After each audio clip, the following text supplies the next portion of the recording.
So I'm going to make a video today on how to remove emblems properly from a vehicle. I'm sure there's a million videos out there like that, but you know, people are going to continue to look up videos like that. There was a Jeep Overland emblem right here. It's currently gone. So what we use is we go to O'Reilly's and we buy this. 7998 I think is a part number. It's $67, so kind of pricey, but worth it. You basically, once the emblem or the sticker's off, you use this to take the rest off. Now obviously you need to go slow when you use this, or move around a lot so you don't burn into the paint. And then what we have here is I just grab this turtle wax and dry, because that's how I clean the surface once I'm done. So I will make a couple shots of us removing some stuff here so you can kind of see. Now I don't recommend using this. I use this because I've been removing decals and emblems from vehicles for years. You should use a plastic one. The key is to essentially let the vehicle sit in the sun, get super freaking hot, and then pop the emblems off, remove any of the sticky material, and then clean what's left. Otherwise you can use a heat gun, but again, if you're not super experienced, the heat gun can burn the paint, and so can this wheel if not done properly. Now you can see here, this is called rail dust. Where it gets its name from, at least as far as I know, is from the train tracks. Because as the trains move across the rail, it creates dust, puts it up in the air, the little particles drop on things. And essentially what you're seeing here is stuff from the road and your brake, typically your brakes. A lot of the dust comes from your brakes, comes down your car, sticks in your paint, whatnot. Now what you do here, and I'm probably not gonna be able to show you because I'm holding my phone, is you usually take like a plastic pry bar or a plastic razor, you set a rag on the paint surface, and then you get underneath the edge of the emblem and you just lift. And you can see, like, I'm literally, it's so hot out here, and obviously with the black paint, the emblems are just popping right off or breaking. So I go like that and I pop each one off. Now there's a way to do this with fishing line, which I've never done myself. So this is the way I do it. I remove each one like this, and then I go through and I peel all the glue off, because since it's nice and hot like this, most of this glue will peel off, and then I use the wheel to clear the rest of it. So you'll do that to the whole thing. Once that's done, I'll show you how to use the wheel properly. So you can see all the emblems are removed now. They're down there in that pile. There's a lot of glue left, so I took the glue and I peeled a lot of it off. The longer you let it sit in the heat, the more of it's going to come off. Like you can see that most of these emblems, a lot of it stayed. So what I take and I ball it up and pull it off in chunks. I don't like to use the plastic razor blades, and I really don't like to use the Goo Gone just because it makes a mess, but the stuff does work. I feel like this is the best way to do it without scratching the shit out of the paint, especially on black vehicles. Once this is removed here, we'll take the wheel. And let's see here, we'll switch phones here, or switch hands here. And the wheel, you need to basically, you got to keep moving.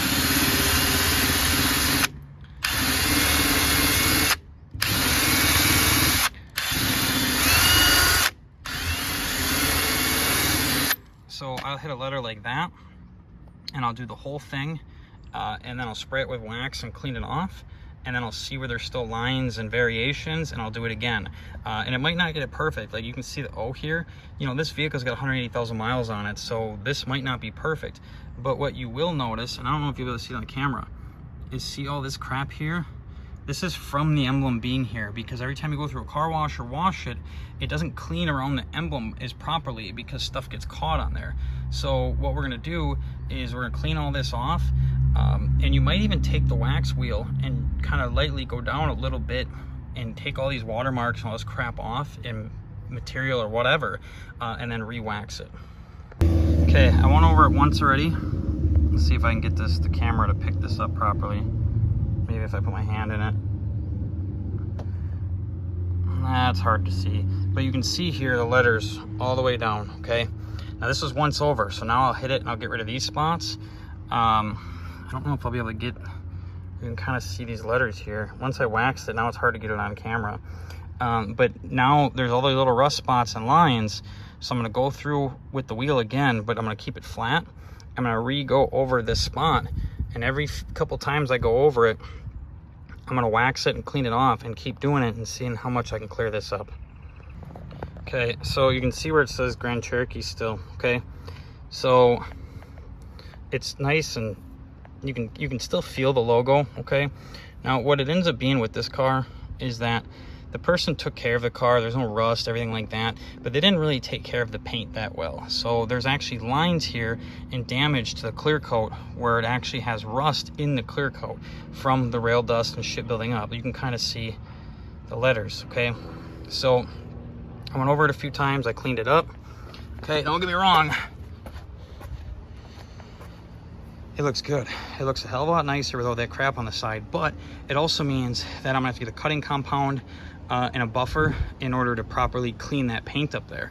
You know, and I might even stop at a body shop and have them look at it and be like, hey, you know, what do you recommend to get it cleaned up? But other than that, everything on this side turned out great.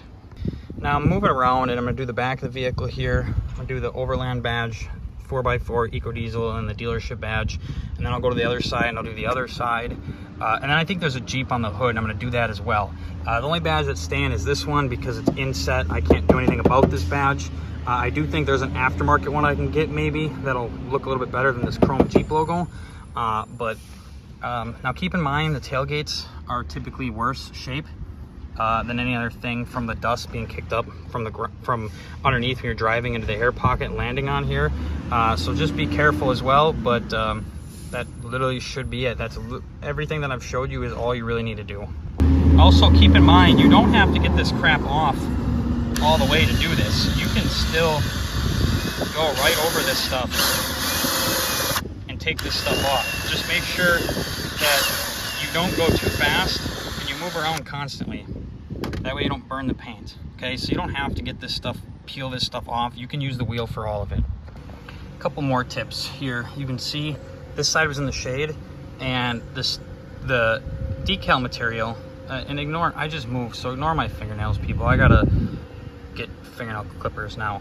But so the decal material, glue, 3M tape, whatever you want to call it, on this side actually pulled off a lot better. So a tip is to, when it's like this and you want to do it, you go up against the side of it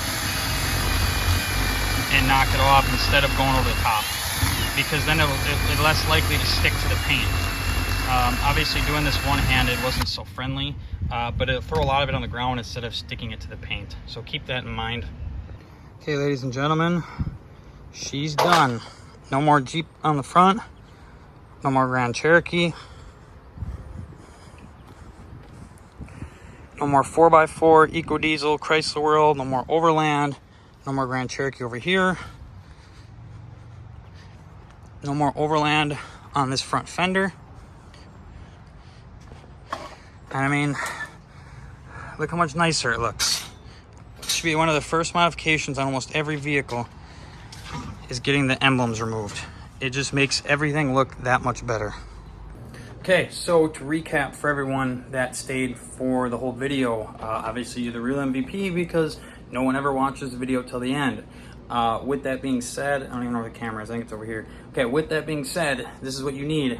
3M wheel, I get it from O'Reilly's, a drill, a spray wax, a terry cloth, and then something to pry with.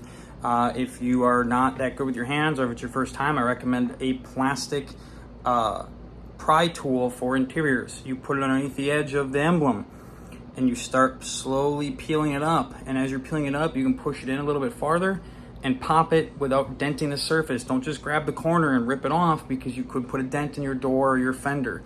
Once they're all removed, you take the 3M wheel and gently make a pass, knock all the crap off, spray it with the wax, clean it. Do that again and continue to do it until the surface is how you like it. If there is rust damage or paint damage to that area, you should find someone that can wax and buff, or do it yourself and clean that all up later on. My Jeep was like that. My Jeep, you can see where every emblem was, and there's a little bit of rail dust and some damage into the clear coat or whatever, so I'm gonna have to have mine taken care of. But from a couple feet away, it looks great. So after this little chunk of the video here, There will be 2 pictures after this showing you what the vehicle looks like now. Hope anyone who does watch this, it helps them.